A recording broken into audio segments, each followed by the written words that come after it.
మీరు నిజంగా ఒంటరిగా ఉన్నప్పుడు ఏమి చేయాలి? ఇది కూడా భార్యల జీవితంలో ఓ కీలకమైన అంశం. జీవితంలో ఒక్కో దశలో మన చుట్టూ ఎంతో మంది ఉన్నా ఒంటరితనాన్ని అనుభవిస్తాం.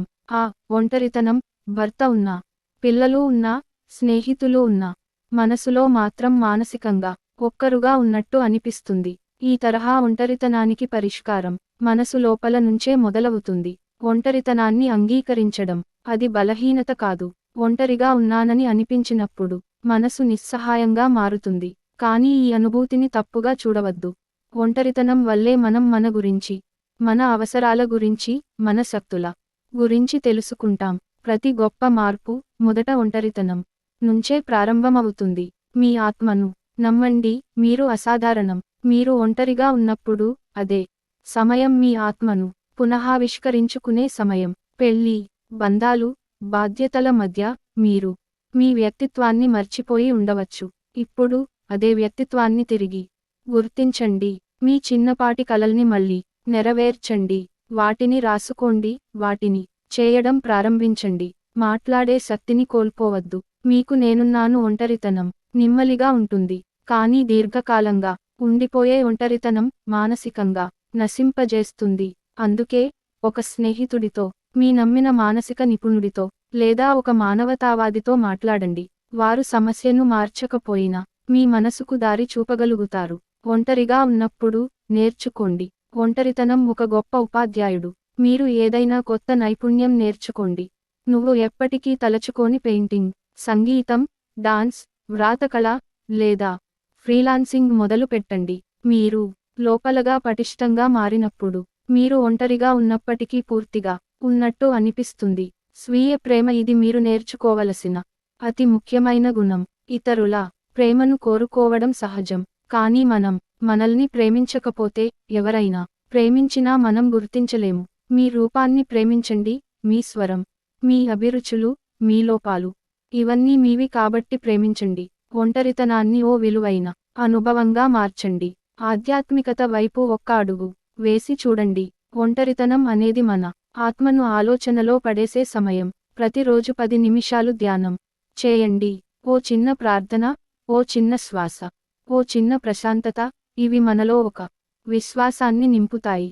ఏదైనా సాధ్యం అనే విశ్వాసం. మీ పుట్టుకకు కారణం ఉంది, అది గుర్తు పెట్టుకోండి. మీరు ఈ లోకంలో ఎవరో కోసమే కాదు, ఒక మహత్తరమైన ప్రయోజనం కోసం ఉన్నారు. మీరు ఈ భూమిపై ఉన్నంత కాలం మీ టాలెంట్, మీ హృదయం, మీ ప్రేమ ఎవరికో అవసరం. మీరు ఎప్పుడూ ఒంటరిగా ఉన్నా ఆ ప్రేమను మీ నుండి ప్రారంభించండి. అది పరిసరాల్ని వేడెక్కిస్తుంది. ఒంటరిగా ఉన్నప్పుడే మనం నిజంగా ఎంత గొప్పవారమో అర్థమవుతుంది. మీరు ఒంటరిగా ఉన్నప్పుడు అదే మీ పునఃజన్మ కాలం. అదే మీరు మళ్ళీ ఒక బలమైన మహిళగా ఎదిగే ప్రారంభం. పిల్లలపై ఈ ఒత్తిడిని ఎలా ప్రభావితం చేయకుండా తట్టుకోవాలి? ఒక తల్లి గుండెల్లో నలిగే బాధను పిల్లలు స్పష్టంగా గ్రహిస్తారు.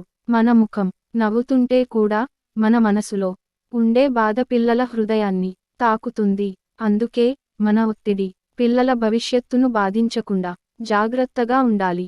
మీ బాధ పిల్లల భవిష్యత్తు కాదు, మీ జీవితంలో జరుగుతున్న ఒత్తిడికి పిల్లలు కారణం కాదు. అలాగే దాని భారం వాళ్లపై పడకూడదు.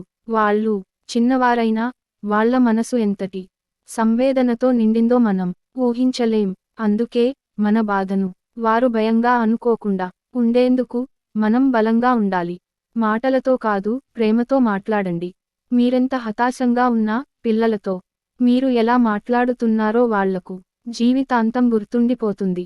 వాళ్ళు చిన్నవాళ్లే అయినా మీరు అనవసరంగా వేసే మాటల తూటాలకు బలవుతారు. అందుకే నొప్పి ఉన్నా ప్రేమగా మాట్లాడండి. వాళ్ళు మీ మాటలు కాదు, మీ హృదయాన్ని గుర్తు పెట్టుకుంటారు. మీరు బలంగా ఉండాలి, వాళ్ళ కోసం మాత్రమే అయినా సరే. మీ జీవితం ఎంతగానో తలకిందులైనా మీరు బలంగా ఉండాలి. ఎందుకంటే వాళ్ళకి మీరు ప్రపంచం. మీరు కూలిపోతే వాళ్ళు ప్రపంచాన్ని నమ్మలేరు.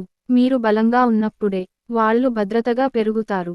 వాళ్ళను వినండి, వాళ్ళ లోపల మాటలివ్వని ప్రశ్నలు ఉంటాయి. పిల్లలకి కొన్ని ప్రశ్నలు అడగాలనిపించినా వాళ్ళు భయంతో అడగరు. అవే మనం మాట్లాడే తీరుతో వారికి సంకోచంగా మారతాయి. పిల్లలతో ప్రతిరోజు 10 నిమిషాలు నిశ్శబ్దంగా కూర్చుని వాళ్ళు చెప్పే మాటలు వినండి. వాళ్ళ మనసు నిగూఢంగా ఓ మెత్తని పూలలా ఉంటుంది. ఒత్తిడిని చూపించే పద్ధతులు మార్చుకోండి. మీరు బాధపడ్డప్పుడు ఏడవడం సహజం. కానీ ఏడుస్తూ పిల్లల ముందే కూలిపోవడం కాదు. ఒత్తిడిని బయటపడేసుకోవడానికి డైరీ రాయడం, మితమైన ధ్యానం, మానసిక నిపుణుడితో మాట్లాడడం, మెల్లగా నడవడం వంటి మార్గాలు ఎంచుకోండి. మీరు సాధారణంగా అనిపించుకునే ప్రయత్నం చేయండి. వాళ్ళ చిన్న హృదయాలు భయపడకుండా మీ ప్రేమే వాళ్లకు ధైర్యం. ఈ ప్రపంచం ఎంత దుర్మార్గంగా ఉన్నా పిల్లలకి ఓ తల్లి ప్రేమే అసలైన శక్తి. మీరు వాళ్లకు నిన్ను ఎంత ప్రేమిస్తున్నానో తెలుసా అని చెప్పండి. మీరు వారిని ఒడిసిపట్టుకోండి. వారి కోసం గర్వపడుతున్నానని చెప్పండి. ఈ చిన్న మాటలు వాళ్ళ మనసుల్లో శాశ్వతంగా నిలుస్తాయి, భద్రతగా మారుతాయి. మీరు బలహీనంగా ఉన్నా వాళ్ళు ధైర్యంగా ఉండాలి. మీరు నలుగుతున్నా వాళ్ళు నవ్వుతూ ఎదగాలి. మీ జీవిత బరువు వాళ్లపై పడకూడదు. ఎందుకంటే వాళ్ళ భవిష్యత్తు మీ ధైర్యంపై ఆధారపడి ఉంటుంది. మీ జీవితానికి మళ్లీ గౌరవం ఎలా తీసుకురావాలి అనే అంశంతో కొనసాగించవచ్చా? మీ అభిప్రాయం తెలపండి. మీ జీవితానికి మళ్లీ గౌరవం ఎలా తీసుకురావాలి? తనను తానే ప్రశ్నించుకునే రోజుల్లో తన విలువను తానే మరచిపోయే క్షణాల్లో ఒక అమ్మాయిగా, ఒక భార్యగా, ఒక తల్లిగా మీరు ఎంతగా తలదించుకున్నా ఈ ప్రపంచం మీ విలువను నిర్ణయించలేదు. మీ జీవితానికి మళ్లీ గౌరవం తెచ్చుకోవడం అనేది బయటి అభిప్రాయాలతో కాదు, అంతర్గత ఆత్మగౌరవంతోనే మొదలవుతుంది. మీరు ఎవరో మీరే గుర్తుపెట్టుకోండి. ఇలాంటి మాటలు మీలోనే ప్రతిధ్వనిస్తుంటాయి. నేనెవరు? నా విలువ ఏమిటి? నా ఆశలు ఎక్కడ పోయాయి? ఈ ప్రశ్నలకు సమాధానం బయట ఎవ్వరు చెప్పలేరు. మీ జీవితానికి గౌరవం తెచ్చుకోవాలంటే మీరే మీ విలువను గుర్తించాలి. మీరు ఎవరో మీరే చెప్పుకోండి. అంతేకాదు, నమ్మండి కూడా.